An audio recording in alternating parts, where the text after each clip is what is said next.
दोस्तों, फिर से एक नई वीडियो के साथ। और आज हम लोग जो करने वाले एक यूनिक चीज़ करने वाले हैं, यानी जो 25 में एग्ज़ाम देने वाले हैं जिनकी सब्जेक्ट उर्दू है, उनके लिए जो उर्दू में आवेदन पत्र है हम उसको आज सिखाएंगे और बिल्कुल आसान तरीक़ों के साथ। यानी उसमें कोई डिफ़िकल्टी नहीं होगा और बिल्कुल एकदम आसान ट्रिक के साथ हम उसको सीख लेंगे। और मुझे इतनी भरोसा है कि जो आज हम सीखेंगे वो फिर हम कभी भी नहीं भूल पाएंगे। और एक बार जिसको हम इस वीडियो को देख लेंगे, उसके बाद आप बिल्कुल, मैं गारंटी देते हैं कि आप अगर किसी भी चीज़ के ऊपर अगर आवेदन पत्र लिखने के लिए अगर चाहे तो आप बिल्कुल उस चीज़ को आप लिख लें, उसमें कहीं भी आपको संकोच नहीं। तो आज की मज़ेदार सेशन की तरफ हम बढ़ेंगे। उससे पहले एक रिक्वेस्ट है कि आप चैनल पर नए हैं तो भाई लोग चैनल को सब्सक्राइब करें और बेल आइकन को प्रेस करें और साथ ही में वीडियो को लाइक और ज़्यादा से ज़्यादा शेयर भी करें। तो आज के सेशन की तरफ बढ़ते हैं और आज का जो मेरा सेशन है बहुत ही चैलेंजिंग है। तो हम चलते हैं आज के सेशन और हम अभी अपने बोर्ड के ऊपर चलते हैं। आज अपने बोर्ड के ऊपर आ रहे हैं। बोर्ड पे आपको दिख रहा है उर्दू में आवेदन पत्र, ठीक है। लिखना कैसे है, क्वेश्चन है हमारे सामने पेज पे, क्वेश्चन आ जाएगा कि अपने हेडमास्टर के पास, प्रिंसिपल के पास एक दरख्वास्त लिखिए जो किसी भी विषय पर, किसी भी मुद्दे के ऊपर अगर आ जाए तो उस मुद्दे को हमें डील करना होता है। और ये 10th वाले के लिए भी सेम है और 12th वाले के लिए भी सेम, ठीक है। तो जो 10th वाले होंगे उनके लिए भी वही है और जो 12 में हो और 10th में हो, सब दोनों के लिए एक बराबर हो। दीगर उस्तानिया फ़ौकानिया और साथ ही में अगर कोई भी अगर एग्ज़ाम से रिलेटेड आप तैयारी कर रहे हैं तो आवेदन पत्र अगर लिखना हो तो इसी तरह बहुत जल्दी मैं आपको हिंदी में भी आवेदन पत्र लिखने के लिए हम सिखाएंगे। चलिए हम बढ़ते हैं वीडियो की तरफ। लिखेंगे कैसे, अगर मान के चलिए कि हमारे सामने कोई क्वेश्चन आ जाए कि अपने स्कूल के प्रिंसिपल के पास एक दरख्वास्त लिखे जिसमें परीक्षा शुल्क या गैर हाजिरी माफ़ करने के मतलब जिक्र करें, ठीक है। तो हम कैसे लिखेंगे, सबसे पहले जो हम हिंदी में स्टार्ट करते हैं तो सेवा में श्रीमान लिखते हैं। तो इसी तरह से मैं जब उर्दू में स्टार्ट करेंगे तो हम सबसे पहले जो लिखेंगे बाखिदमत। हम इसको लिखेंगे बाखिदमत, यानी सबसे पहले यहाँ से शुरू करेंगे, लिखेंगे क्या, बाखिदमत लिखेंगे।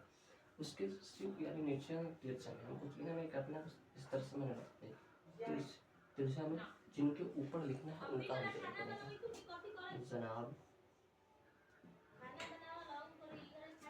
प्रिंसिपल साहब,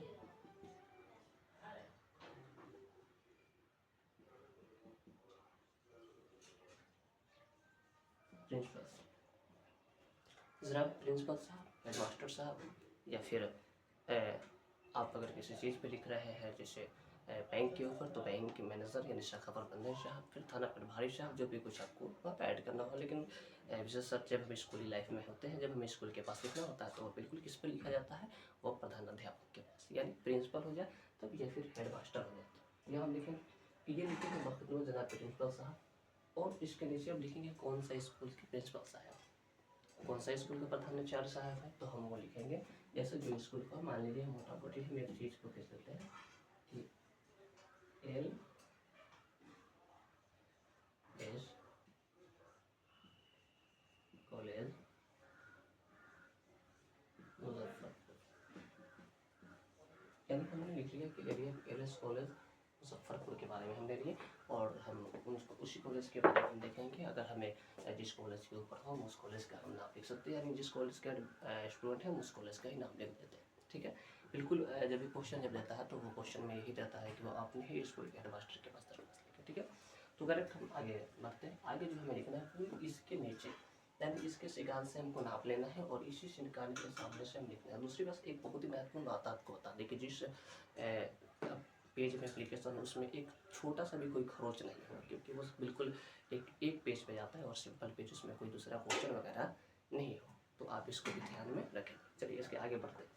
इसके आगे बढ़ेंगे तो हम लोग इसके सिक्के से नापेंगे और लिखेंगे मौजू, यानी मौजू लिखेंगे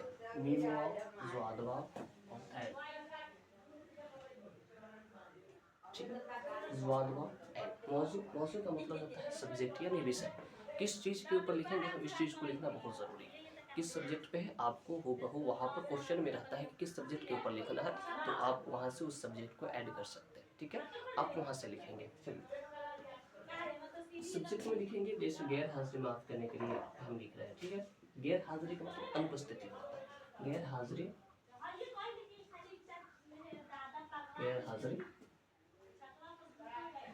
माफ करने के ताल, ठीक है। कहते गैर हाजिरी माफ कर, मेरा बात में जब कंप्लीट हो रहा तो हम यहाँ पर हम फुल स्टॉप कर देंगे, क्योंकि ये बात मेरा कंप्लीट हो गया। गैर हाजिरी माफ करने के ताल्लुक, तो ये है गैर हाजिरी माफ करने के ताल्लुक हो गया, ठीक है। आप जरूर ध्यान से आप इस चीज़ को देखेंगे, वरना फिर अगर माइंड हटी तो फिर यानी सावधानी हटी तो दुर्घटना घटी वाली बात हो जाएगा। तो अगर बोर्ड से नज़र हटा तो फिर बहुत ही दिक्कत हो सकता है, क्योंकि फिर हमें समझ में नहीं आएगा, और समझ में नहीं आएगा तो फिर हम लिख नहीं पाएंगे, जब लिख नहीं पाएंगे तो फिर नंबर नहीं आएगा। और जब नंबर लाना है, सीखना है, तो हमें बहुत ही ज़्यादा ज़रूरी है कि हम बोर्ड पे ध्यान दें ना। एक बात आपको याद होगी ना कि चलते वक्त रोड पे और पढ़ते वक्त बोर्ड पे हमेशा ध्यान रखना चाहिए, वरना अगर वहाँ से अगर नज़र हटती है तो फिर दुर्घटना घटती है, और यहाँ से नज़र हटती है तो फिर कभी समझ में नहीं आती। तो इस चीज़ को बहुत ध्यान में रखिएगा, ठीक है, क्योंकि बहुत ज़्यादा ज़रूरी होता है किसी चीज़ को, बहुत ही फैकल्टी को समझना। क्योंकि हमने ऑल सब्जेक्ट की तो बहुत सारी दिक्कत है कि हर कोई दिक्कत नहीं होता है, क्योंकि हम क्लास करते हैं वहाँ पर तो पढ़ाई आसानी से हो जाती है, लेकिन जब हम उर्दू का पढ़ाई करते हैं ना तो फिर बहुत ऐसे बहुत कहीं कम जहाँ पर मिलते हैं, जहाँ पर हमको पूरी कंठस्थ हमें इसके लिए तैयारी कर, उनके लिए मैं बायोलॉजी स्टार्ट कर दिया है। आप वहाँ से जाकर वीडियो मेरे चैनल पर जाकर देख लें। और कल तक मैंने बायोलॉजी के बेसिक से लेकर मतलब बिल्कुल जीरो से और आसान तरीके के साथ, जो कंपटीशन में है उनके लिए भी बहुत ही साइंस पढ़ना बहुत ज़रूरी है, तो वो उनके लिए बायोलॉजी बहुत महत्वपूर्ण होगा। मैं इस कंडीशन के साथ आपको पढ़ाने की हम कोशिश कर रहे हैं, और इस कंडीशन के साथ हम पढ़ा रहे हैं, इसलिए आप पूरी वीडियो पे तक देखें और पूरी अच्छे से इसको समझें, और बोर्ड पे बहुत ही महत्वपूर्ण के साथ ध्यान में रखें एवं पूरी आप वीडियो में ध्यान दें। यानी मौजूद हम लिख देंगे, ठीक है। क्या लिखे? गैर हाजिरी माफ़ करने के लिए, यानी इसका मतलब होता है अनुपस्थिति हमको माफ़ कराना है, यानी किसी चीज़ में हमें अनुपस्थिति हो गई तो हमें अनुपस्थिति को माफ़ करना। तो हम बिल्कुल समझते हैं। इसके बाद गैर हाजिरी यानी अनुपस्थिति होती है, और इसके बाद जो हम लिखेंगे एकदम इसके नीचे आएंगे, और हम जो लिखेंगे यहाँ पर जो लिखेंगे उसको हम कहेंगे जनाब। जैसे हम महाशय से विनय निवेदन लिखते हैं, जनाब जनाबरी जनाबरी लिखेंगे, से गुजारिश, ठीक है, गुजारिश है कि मैं आप ठीक। अब दो चीज़ लिखेंगे, आपके स्कूल जो 10th में लेंगे वो स्कूल लिखेंगे, या फिर आप जो 12th में है वो कॉलेज लिखेंगे। आपके कॉलेज के दर्जा 10th या फिर 12th लिखेंगे का तालिब इल्म है, ठीक है, तालिब इल्म है। इस तरह से हम लिखेंगे। यानी ये अगर किसी चीज़ पर भी अगर पूछे वो उसका सब्जेक्ट जो भी कुछ हो, ये गैर हाजिरी है। गैर हाजिरी की जगह पर इम्तहान फीस भी हो वो भी चलेगा। स्कूल में खेलकूद के सामान है, लाइब्रेरी से किताब लेने के संबंध में हो, कोई भी चलेगा। तो हमें यहाँ पर उसको लिखेंगे, लेकिन यहाँ तक जो हम लिखेंगे बिल्कुल हम वही लिखेंगे। यानी क्या लिखेंगे? जनाब अली, एक मिनट मैं थोड़ा इसको ठीक से लिख दूँ। जनाब अली से गुजारिश है कि मैं आपके 12th वाले होंगे कॉलेज लिखेंगे, और 10th वाले होंगे वो स्कूल लिखेंगे, ठीक है। स्कूल के दर्जा, यानी ये दर्जा का मतलब होता है वर्ग, ठीक है, वर्ग 10 या 12 को हम थोड़ा इसको ठीक से लिख देते हैं। चलिए इसको थोड़ा मैं थोड़ा सही से कर दूँ, 10 एंड 12, 10 या 12 का तालिब इल्म, यानी तालिब इल्म हम इसलिए हम सोच सकते हैं। तो यहाँ पर लड़का जो होगा वो शागिर्द भी लिख सकता है, लड़की जो होगा शागिर्दा भी लिख सकती है, लेकिन तालिब इल्म हम इसलिए लिख देंगे ताकि वो विद्यार्थी में कोई भी हो सकता है, लड़का भी हो सकता है, लड़की भी हो सकता है। तो ये सारी चीज़ें इतना तक तो हमें लिखना ही पड़ेगा। वो जिस सब्जेक्ट के ऊपर पूछते हैं वो दिक्कत चाहे वो इस यहाँ पर हमारा जो सब्जेक्ट है, ये सब्जेक्ट कुछ भी हो सकता है। ये जरूरी नहीं है कि गैर हाजिरी ही हो, यहाँ पर सब्जेक्ट कुछ भी हो सकता है, ठीक है। लेकिन हमें लिखना इसको हर सब्जेक्ट में। यहाँ तक हमने लिख दी, ये बात हमारी कंप्लीट हुई। यानी मैं आपके स्कूल के 10वें दर्ज का या 12th का क्या तालिब इल्म यानी विद्यार्थी। अब क्या लिखना है, गैर हाजिरी। अब इस बात पर फोकस बहुत ज़रूरी है कि अब हमें लिखना क्यों है, लिखना किस पर था, प्रिंसिपल पर था, किस कॉलेज के था ये समझ गए, विषय क्या है ये समझ गए, और हम किस उनके दर्शा दिए कि मैं आप ही के कॉलेज के एक छात्र हूँ या छात्रा हूँ। और साथ में अब लिखना गैर हाजिरी, आखिर के माफ़ करवाना क्यों, क्यों गैर हाजिरी हमें, क्यों हम आपके कॉलेज में अनुपस्थिति रहे, ये बहुत ही बात मुद्दा बनता है। अब इसके बारे में थोड़ा यहाँ पर विवरण लिखेंगे। क्यों लिखेंगे, कोई तबीयत खराब हो सकता है मेरी, कहीं घूमने चले गए हों, या कोई अदर रीज़न हो गया होगा जिसके कारण से हम कॉलेज में अनुपस्थित रहे, तो इस चीज़ को हम यहाँ पर हम लिखेंगे। क्या लिखेंगे कि कहना है, कहना है कि मेरी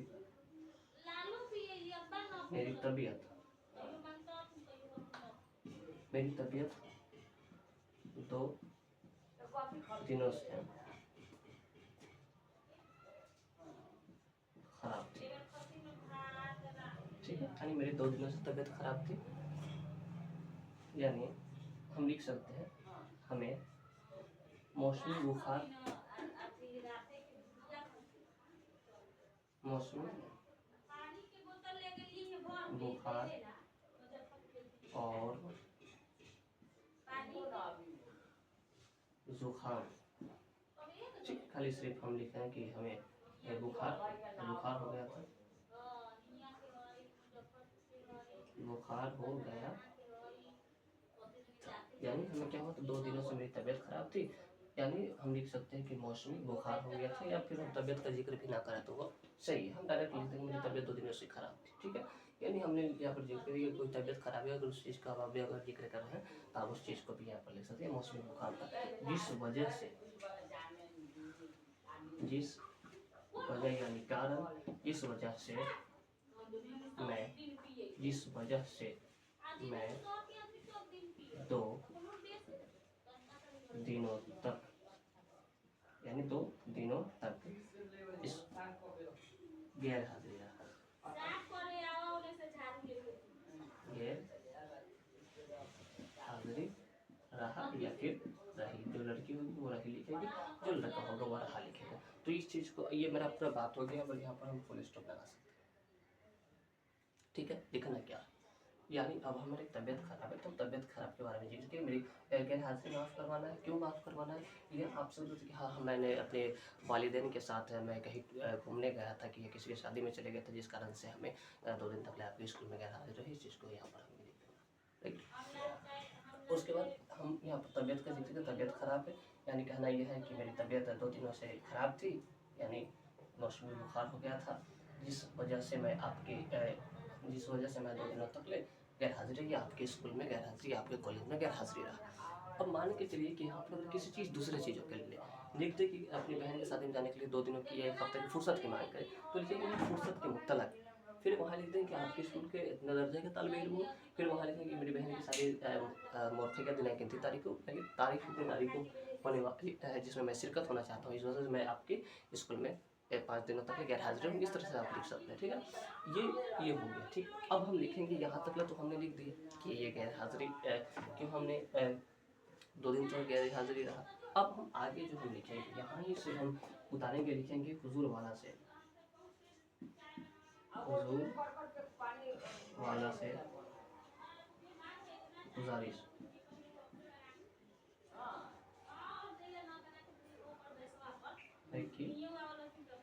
है कि मेरी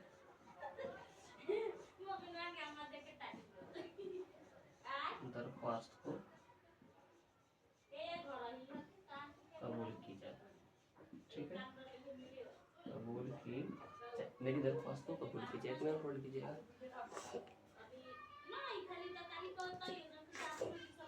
चलिए, मेरी दरख्वास्त को कबूल की जाए, और मेरा या मेरी गैर हाजिरी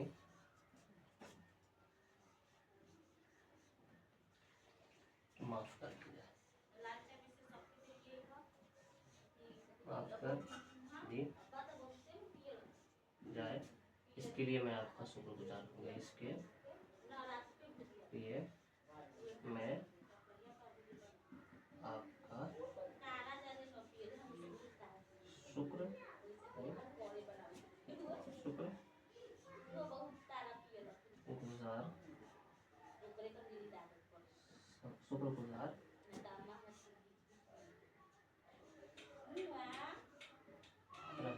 यहाँ तक मुझे लिखना। चलिए अब लिखना, यानी मैंने कहा कि हुजूर वाला से गुजारिश है कि मेरी दरख्वास्त को कबूल कीजिए, यानी ये मेरी ये बातों को कबूल कीजिए। आप इस जगह पर लिख सकते हैं कि आप सामने की बातों को देखते हुए मुझे 2 दिनों की गैर हाजिरी को मेरा गैर हाजिरी को माफ़ कर दीजिए। या आप लिख सकते हैं कि मेरी हालात को देखते हुए मेरी गैर हाजिरी को माफ़ कर दीजिए, ये भी लिख सकते हैं। कोई भी चीज़ में तो सिंपल यहाँ पर हुजूर वाला से गुजारिश है कि मेरी दरख्वास्त को कबूल की जाए और मुझे की जाए और मेरी 2 दिनों की गैर हाजिरी को क्या कर दे, माफ़ कर दी जाए। इसके लिए मैं किसका जनाब अली का शुक्रगुजार होंगे, या फिर सिंपल में हम शुक्रगुजार रहेंगे। यहाँ तक हम कोई चीज़ लिखाएंगे।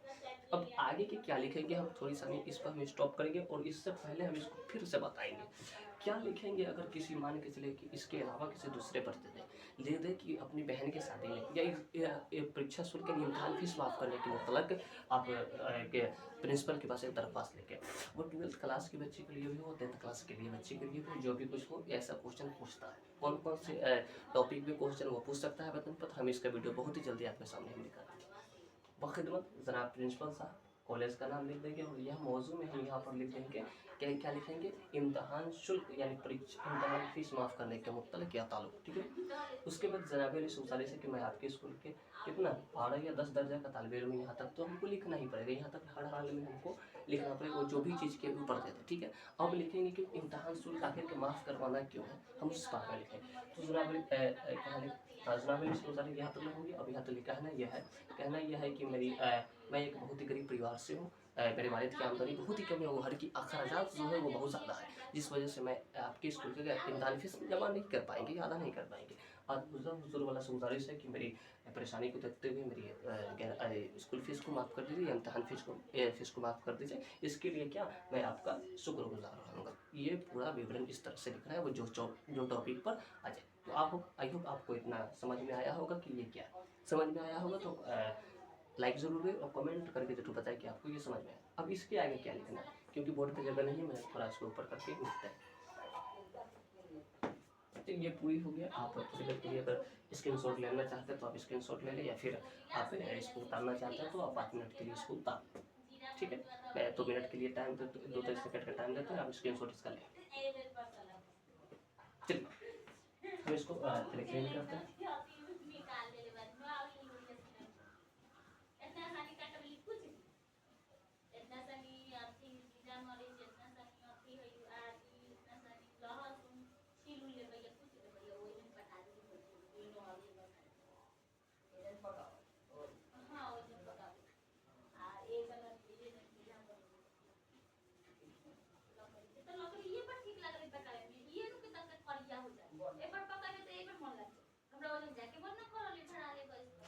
अब हम जो उसकी अंतिम स्टेप को जो हम लिखेंगे, वो अंतिम स्टेप हम क्या लिखेंगे, तो अंतिम स्टेप जो हम लिखेंगे यहाँ से, यानी एक कोना को हम लेंगे, यानी पूरी बोर्ड होगी और ये पूरा पेज होगा मेरा, इस कोना से स्टार्ट करेंगे, इस कोना पे हम ख़त्म कर देंगे। तो हम कोना नहीं, हम यहीं पर लिख रहे हैं, यहाँ पर लिख देंगे, यानी नीचे वाले अपने भाग पर आपका